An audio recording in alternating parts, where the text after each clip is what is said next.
Yeah, I know this isn't a Lord of the Rings video. I'm disappointed too.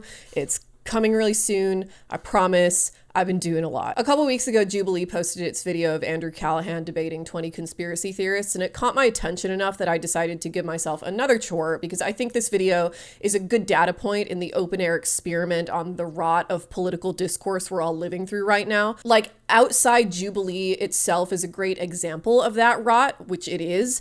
There's something going on here that I think expands beyond what Jubilee is doing specifically. So I'm going to explain a little bit about what Jubilee is, not because I don't think you already know about it, but because my mom watches these videos and I know she doesn't know what Jubilee is. So, Mom, Jubilee is a media company that emerged in the wake of what founder Jason Lee accurately clocked as a growing ideological and emotional divisiveness among political opinion in the wake of the 2016 election. This was back when the assumption was that social media was kind of going to save the world. The whole Arab Spring thing was still in pretty recent memory, which tech giants really milked the shit out of as proof that the surveillance their platforms allowed them was actually a really important grassroots tool in the fight for democracy. You'll notice that fostering protest culture is not something social media companies pretend to care about anymore, but Jubilee stubbornly retains that sort of cuddly 2016 energy. One of the principles we talk about a lot at Jubilee is what is this idea of what we call radical empathy. So hopefully we can be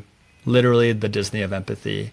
What if Jubilee could be the hub for all things empathy? They used to be a nonprofit and made these highly produced documentary style videos highlighting the good in people's hearts or whatever. But in 2017, they switched tactics, became a for-profit company, and started making highly produced game show style videos where people act as these sort of character templates of political positions.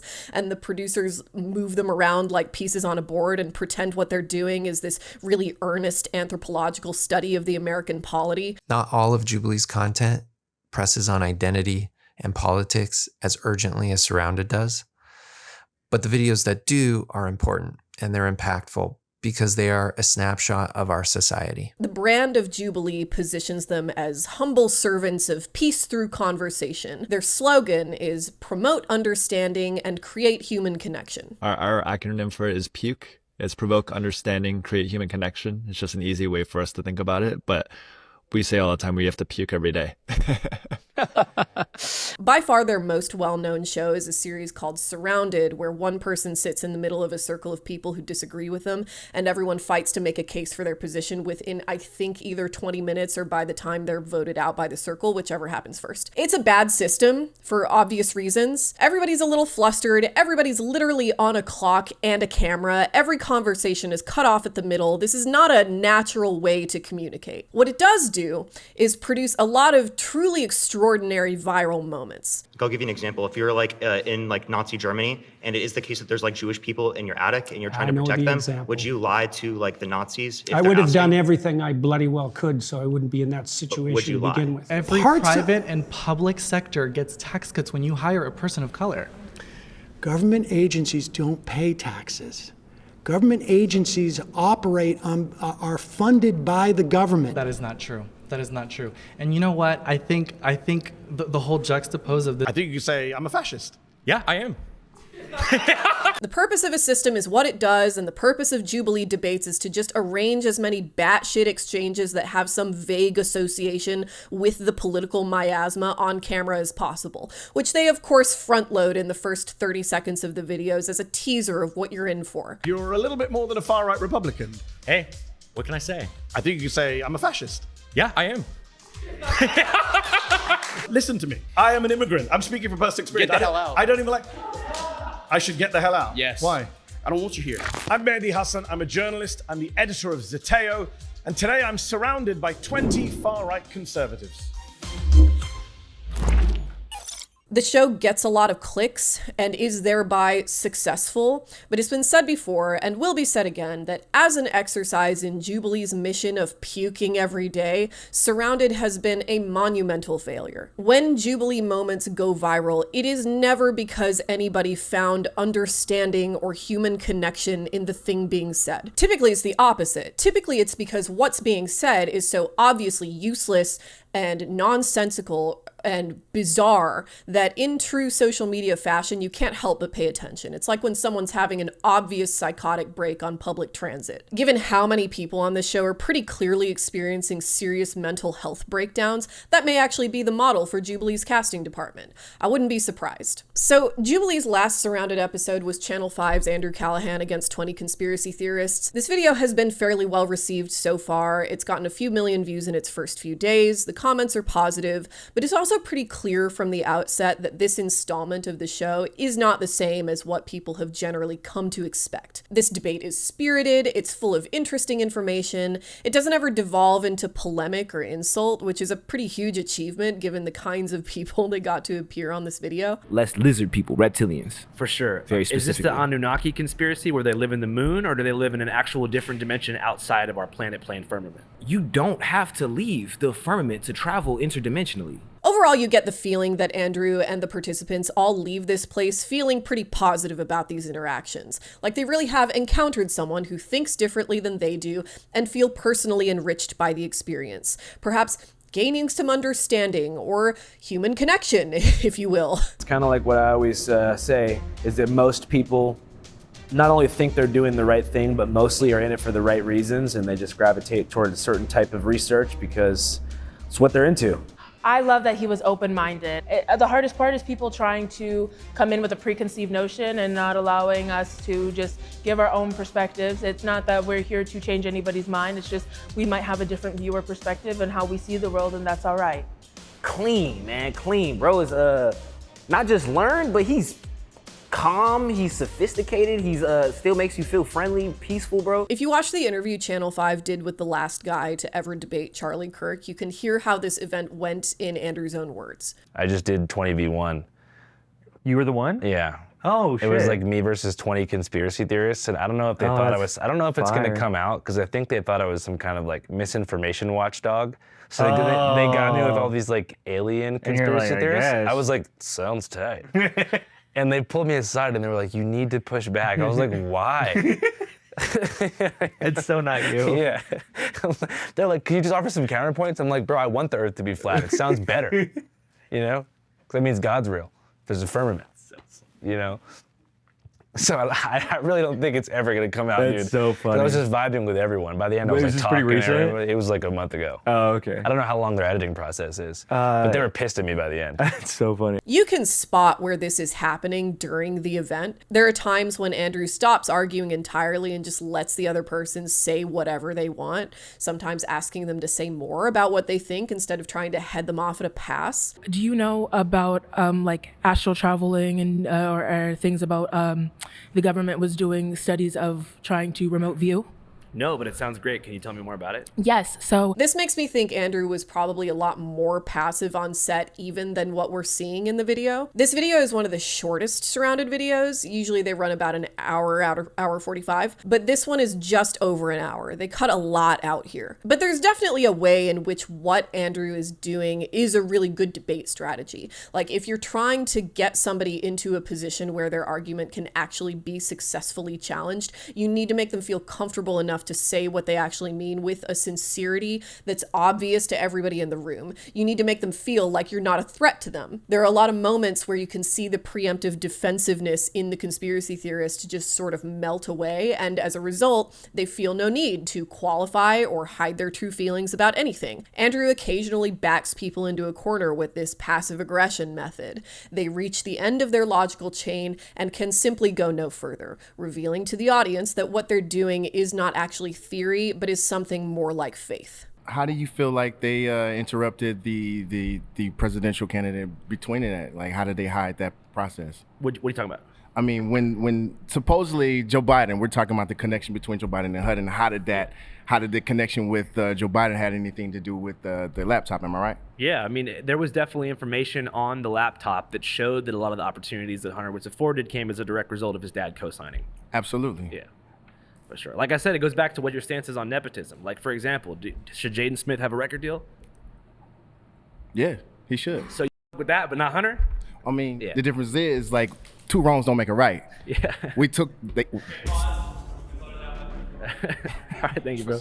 Appreciate it. The caveat here is that I don't think Andrew is doing this on purpose as a debate tactic. I think he's just doing his normal journalism thing. That's why he doesn't chase down any particular partisan dog whistles in the people he's talking to in the way I'm sure Jubilee hoped he would. A preemptive pardon. Well, I think that the concern for Joe Biden, at least, I don't want to speculate too much, is that if Trump were to get into power and take control of the justice system and appoint different judges, that he would make an example out of Hunter and lock him up and throw away the key for it. Some federal judge might hit him with 37 felony accounts out of nowhere for a for a loan that he already paid back. No, but they might send him to El Salvador and you have to join MS-13 or something. Andrew is doing well here because he's just not very interested in being right about his positions. He's winning on some points.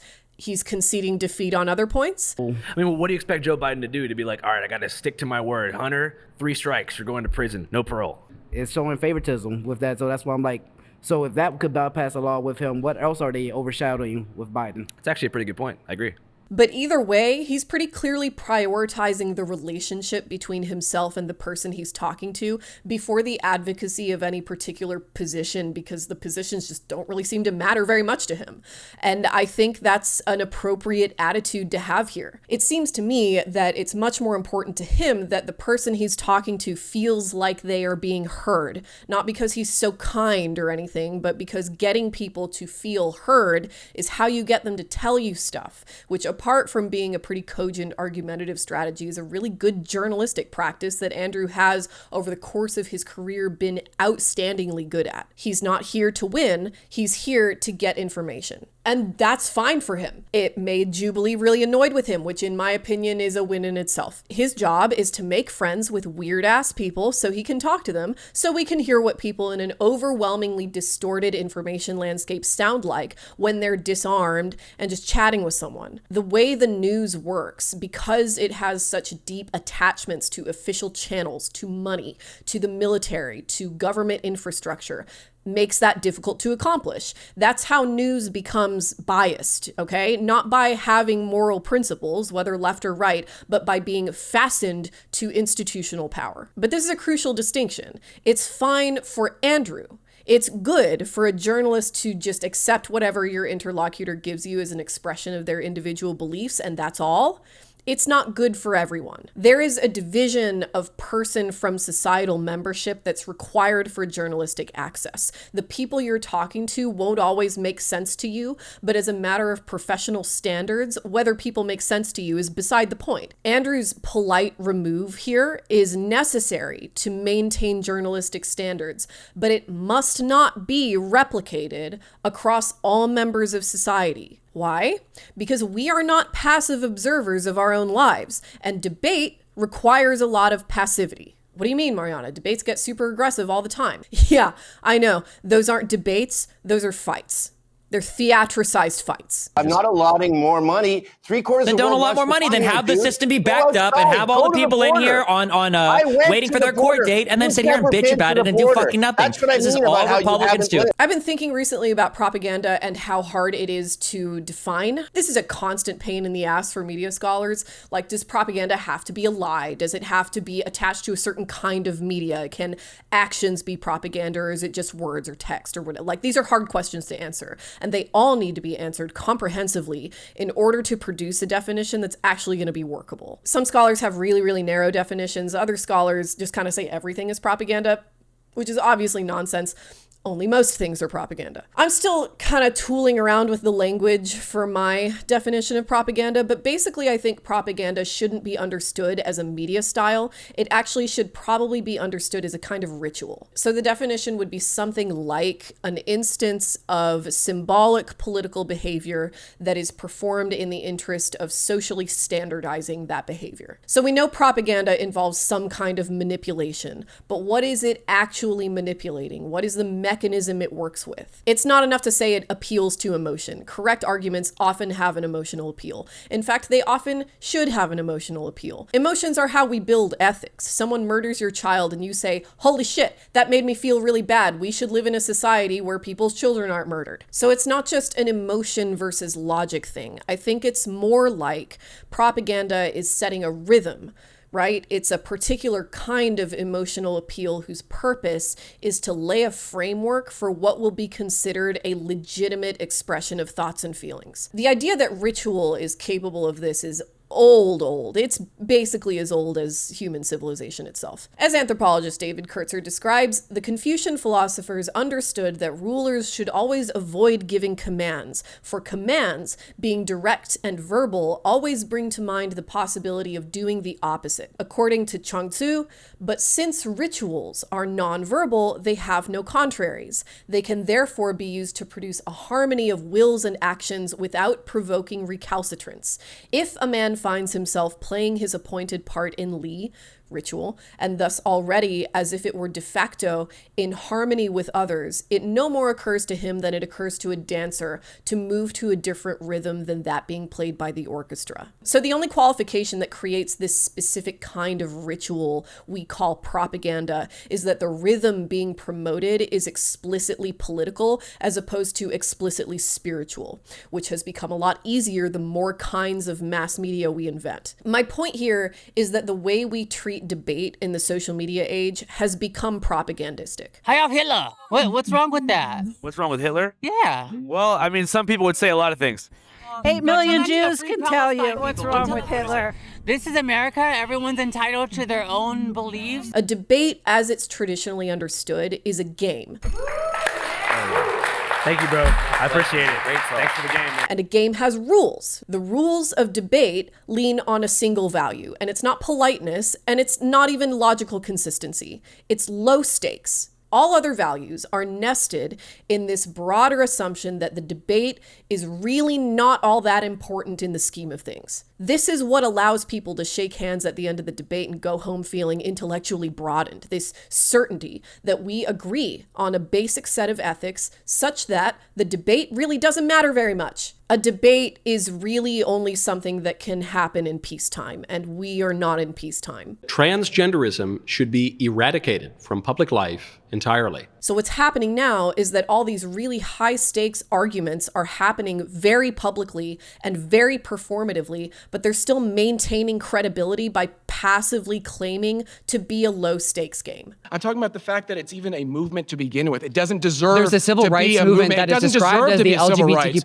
It doesn't deserve a civil right. Please return to your seat. I appreciate you. In fact, the stakes are so low that nothing actually said in the debate should matter at all. Your studies are flawed. That's what I'm telling you. My studies. Right. Neither of us are economists. It's the economist studies. Don't assume who I am. Are you an economist? I could be. But right? Are you? I could be. Are you? I'm not going to tell you. Are you? I'm going to major in economics, right? Are you an economist? No, not right now. Okay, so when I said neither is economist, I was correct. Just don't assume to use your favorite word. Preparation is not important. Facts aren't important. Logic isn't even important. The most basic logical fallacies that should immediately discredit both a position and the person it's attached to are just hand-waved away because, again, the rhythm being set here is the assumption that this is just a debate and therefore doesn't really matter. Well, what does fetus mean? A fetus is in utero. What does fetus mean in Latin? What the f***? I'm sorry, is this It means little human being. But we've just completely stopped thinking about why it doesn't really matter. We've worked debate into a game that rejects its own rules. It's like if a soccer player punched someone on the other team in the face and we all just decided it's fine because soccer's just a game after all. It doesn't really matter. I mean, wouldn't the game be a lot more exciting if you could just punch people in the face? Like, we probably don't even need the goal or the ball or anything. Just like, I think we can all just agree that soccer would be a lot better if it was MMA instead. The propagandistic beat we're laying down with the way we abuse the concept of debate is what makes it seem reasonable to say that Charlie Kirk was just some guy, you know? He was just a fucking guy. He was a fucking podcaster. He was a guy who talked about politics. As if every time he showed up to debate some college kid with fallacy after fallacy and lie after lie, it was as just a completely isolated and contextless debate bot. Charlie Kirk? Oh, that guy was just a machine preloaded with conservative logic modules. He can't be held responsible for the things that he said. None of this matters. He certainly was not an extremely influential political actor who had direct personal ties to the executive branch and was packaging these encounters in a way that was designed to expand that influence. But it does matter. That information matters. Those are stakes. He was a critical part of getting Donald Trump elected as president, getting me elected as vice president. And so much of our success over the last 7 months is due to his efforts, his staffing, his support, and his friendship. In this transition, to be able to work hand in hand, take all of his ideas from being the leader of TPUSA, spending time with college students, spending time with activists, and then be able to be with us at the transition to plan out the next step of our government, that was an experience for which I will always be grateful. And the last thing I'll say is that, to my earlier point, Charlie would send me messages all the time, just saying, great work, or here's a new idea, or here's what I think will take this to the next level. And I took them all to heart. Just because Charlie Kirk had verbal exchanges with people and didn't gun them down afterward the way he was gunned down does not mean that what he was doing was debate in any meaningful sense of the word. Charlie Kirk didn't have debates. He had dialogue trees. So, do you know how many transgender Americans have been mass shooters over the last 10 years? Too many. His job was to flatten political discourse to a socially normalized aesthetic performance, to propaganda. Lie or truth, rude or respectful, who cares what your motivations are?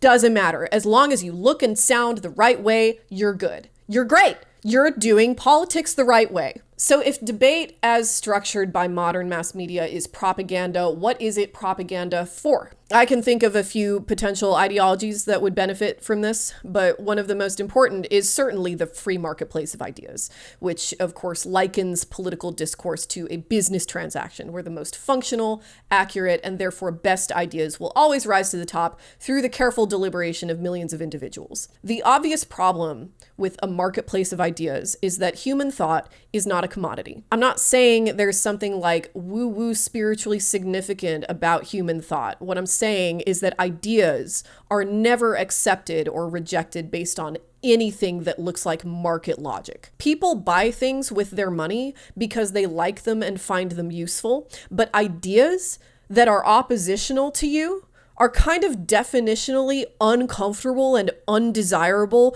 regardless of how true or even how appealing or useful they are. I could show you example after example of how UBI systems improve outcomes every time they're implemented. Like I could show you evidence that you actually probably don't have to work a 9 to 5, and you could probably actually spend most of the week gardening or playing video games or hiking with your dog or reading the classics or like starting up a small car restoration business. Whatever you want, do whatever you want to do. And even though that sounds awesome and like something everybody should at least have an interest in exploring because it's better in every way, 9 times out of 10, people's impulse is to reject even the premise as impossible. People's minds just straight up shut down. No, they say, no, make me do pointless data entry. I yearn for the cubicle. Debate is supposed to break through these cognitive deficiencies by establishing a higher standard of critical thought than whatever grants immediate individual value.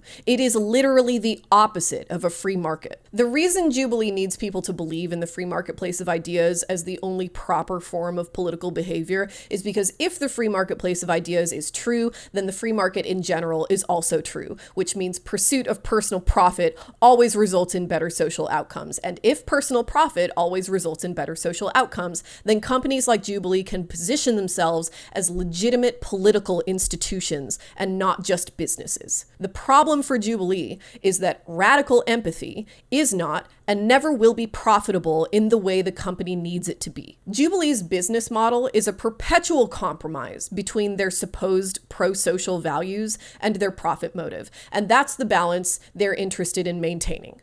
Cultivating a balance of healthy discourse is so profoundly unimportant compared to the survival of the company, and they make every single decision with this in mind. I actually found that I needed to be confronted with a lot of my own stereotypes of like, well, I believe the world is round, and I think it would be very difficult to convince me otherwise. There's no way that I'm going to come in here and convince someone that the Earth's not flat. If we're actually not trying to convince people that the world is round or that it's flat, but rather that we all deserve empathy and dialogue. First thing I want to say to you guys is I'm not here to make anybody look or feel stupid at all. So I'm hoping we can find some middle ground and become friends. Somehow in 2025, it's empathetic, but it's very radically empathetic to even listen to someone with a different point of view. But they were pissed at me by the end. To quote the Atlantic article written about the company, Jubilee has a harm clause against featuring groups that openly want to hurt other groups. Harm, of course, is a relative and ever-expanding term. Jubilee's team mostly resolves contentious programming decisions through internal discussion and debate, which seems fitting.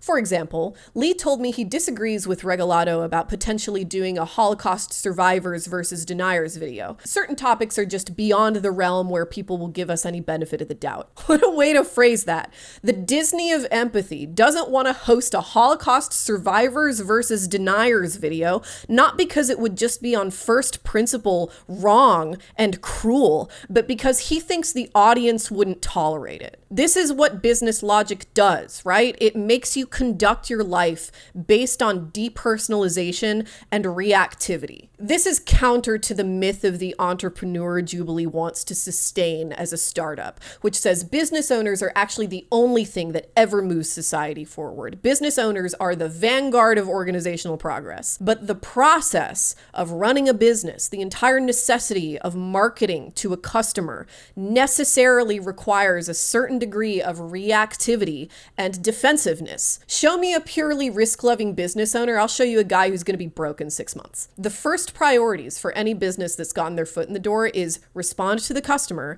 and defend your access to the market. If you don't do these things, your business will fail. Moral principle will always be a secondary consideration for businesses, which is why we have things like social pressure and regulation. Jubilee's job in society is to make money, which is fine. Market activity is good. Markets of some kind or another will probably always exist. But making money isn't enough for Jubilee. It's not enough for most companies that thrive in current economic conditions. They want to be a civic institution. At least they want access to the market that being a civic institution gives you without being accountable to the people they're supposedly serving. You guys have talked about how you want to host a presidential debate in the next cycle. Have you already started thinking about, okay, how would this work? What would the Jubilee spin on this format be? And has there been interest already? There has, yeah. You'd be surprised, and I think that people realize where the puck is going and want to skate there, obviously for their own benefit or for their own political interests, but also because there's such a recognition of what a powerful role that digital played in this past election. Companies like Jubilee want you to think that debates are important enough that they should be in charge of running them, but not so important that they should feel any responsibility to think very hard about what a debate's role in society is, or compromise their own profit to ensure a debate is actually a debate instead of ritual combat or whatever it is we're doing here. No, I'm speaking. No, I'm speaking. No, I'm speaking. No, I'm speaking. No, I'm speaking. No, I'm speaking. No, I'm speaking. Jubilee can do no wrong, I guess. Only its participants can fail to meet their exacting humanitarian standards. I feel like I should make it clear that just because debate has become ritualized and ritual can be propagandistic, that alone doesn't make it wrong or bad. Ritual is important. And I think there's actually a lot of utility in thinking of healthy debate as a positive ritual if we're honest with each other about what its rules are and actually enforce those rules, which is completely possible to do. In the best cases, the low stakes of debate are how we signal to each other that there are larger ethics we've agreed to treat each other with. That's a good thing. The propaganda in that situation, the social coherence we're performing in a healthy debate, is an agreement that the equal freedoms and personhood between you and whoever you're talking with is your first priority before the debate starts, for its duration, and after it ends. The sort of residual air of civility the debate ritual confers is the reason people are able to keep saying that idiotic thing about how if you make personal attacks, you've lost the debate. It's not that making a personal attack in the course of your argument automatically makes you wrong. That's stupid. Making personal attacks doesn't lose the debate. What it does is annul the debate. If it's not continually made clear as a matter of how you're conducting the conversation that you respect how someone else views the world and thinks it should be, and have no real interest in convincing them otherwise, then the debate game is over, and now we're just in a fight. Calling people names is one way to do this. You're really quite something, you are. Aren't I? But you're really quite nothing. Telling a man who's married to another man that gay marriage isn't real and his marriage is therefore essentially worthless is another way to do this, no matter how polite your intonation is while you're doing it. Well, he can't be married because two men can't marry each other. But that's a far back field. to the main part here. According to nature and logic. It's interesting to hear the conspiracists' thoughts about what life is for and the cosmologies they've cooked up to provide a metaphysical justification for what are clearly really rich and complex emotional lives. You are Stardust. Every single one of your atoms is filled with dynamic potential of God. Thank you. To be able to choose whatever it wants to be in that result. Mm-hmm. I enjoy listening to that. I am eager to hear more, largely because it has no effect on me and is unlikely to reorganize the world in a way that would result in the removal of my freedoms or the freedoms of people I care about. It just doesn't seem like these people are very interested in attacking my freedom. Obviously, conspiracy theorists are prime targets for ideologues, but within a properly run low-stakes debate, there should be no harm in taking people at their word and listening to how they see things. It's fun. It's broadening. It makes me think. That's the point of debate. The world is a rich tapestry. Tell me more about what's on the other side of the ice wall, my guy. So what's past the ice wall? Other civilizations.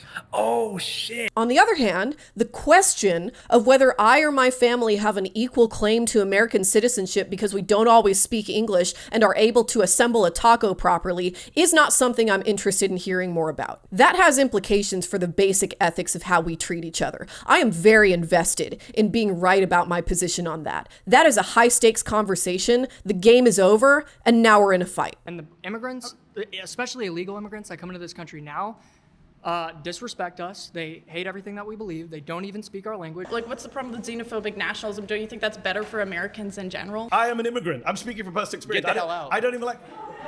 I should get the hell out. Yes. Why? I don't want you here. Obviously, the most popular Jubilee videos are the ones where the debate devolves into a fight. It is good for Jubilee when this happens. It's what gets them 13 million views instead of just 3. The only thing calling these videos debates serves to accomplish is constructing this air of sophistication for what is otherwise a tacky daytime reality show. Like if our primary source for the state of modern political discourse was wife swap. You're a slut, you dress like a slut, you look like a slut. You know what? After a round of interviews with the local sheriff, the couples are about to be reunited with their children.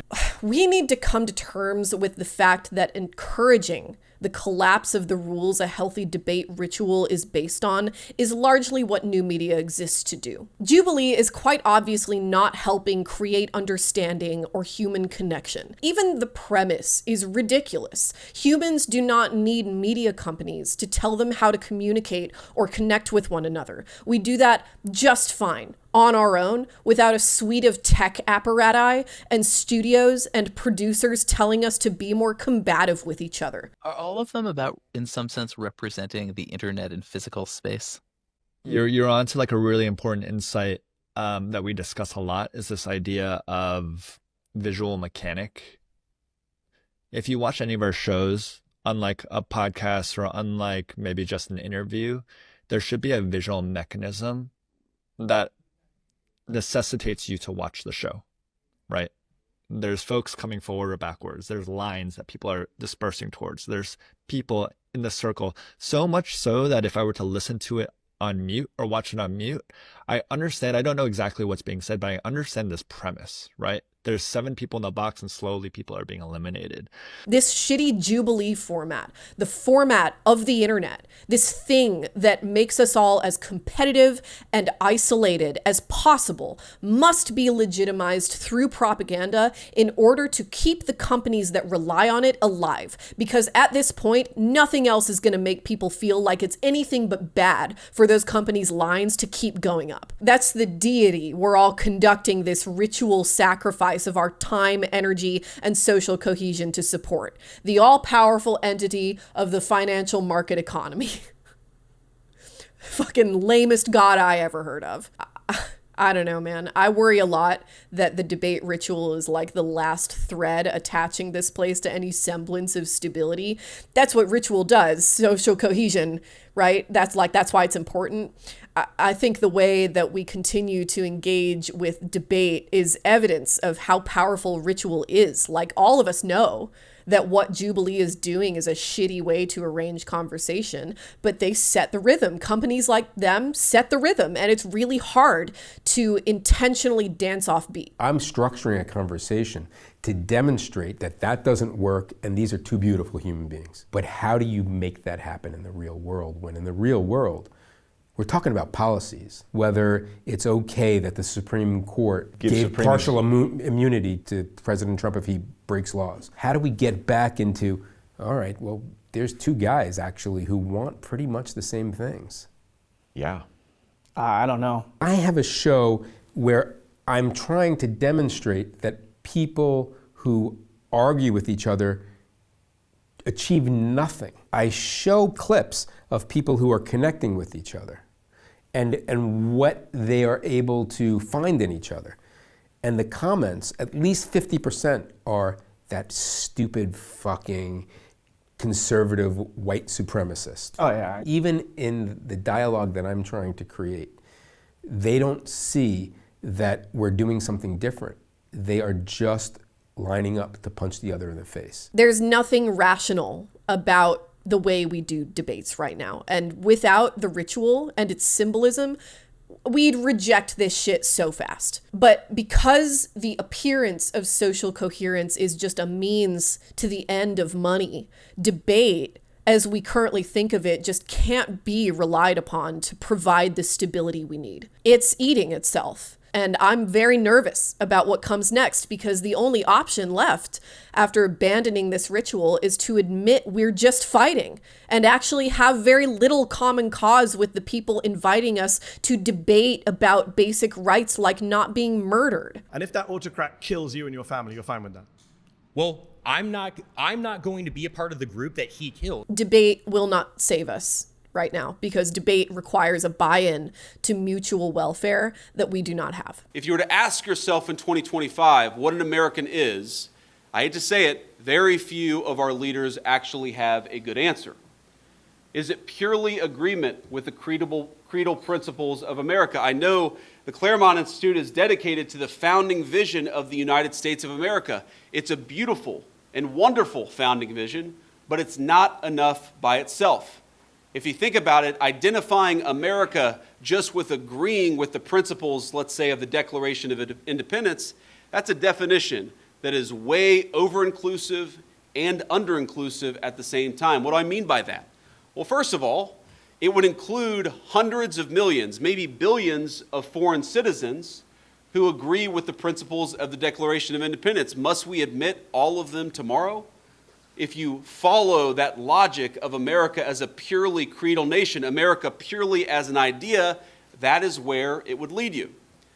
But at the same time, that answer would also reject a lot of people that the ADL would label as domestic extremists.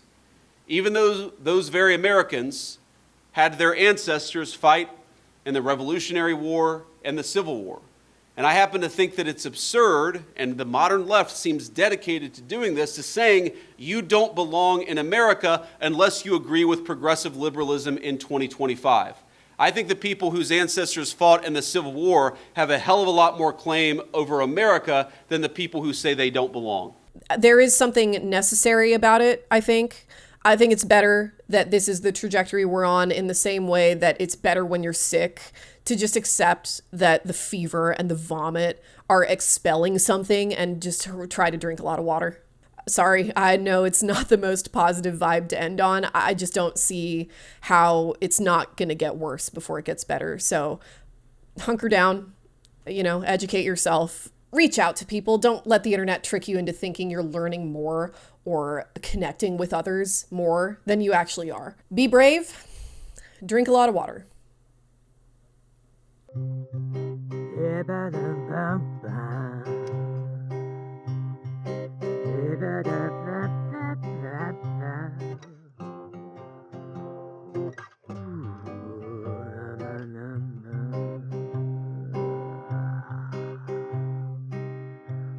get up in the morning,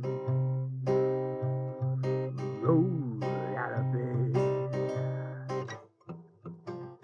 take some pills to quiet my head.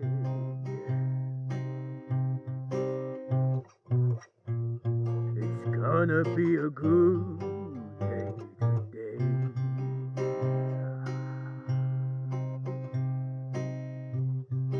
Go to the gym, find out who I am within. Take care of myself.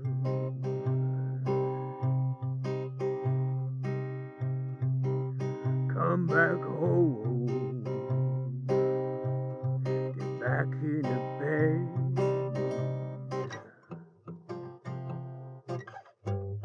My thoughts keep me friends, but it's gonna be a good day today.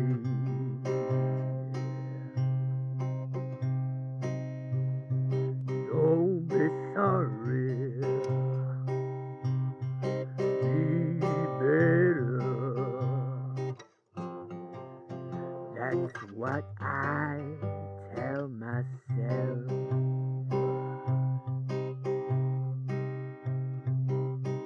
Keep those thoughts at bay. I ain't here to play with any bad thoughts of myself.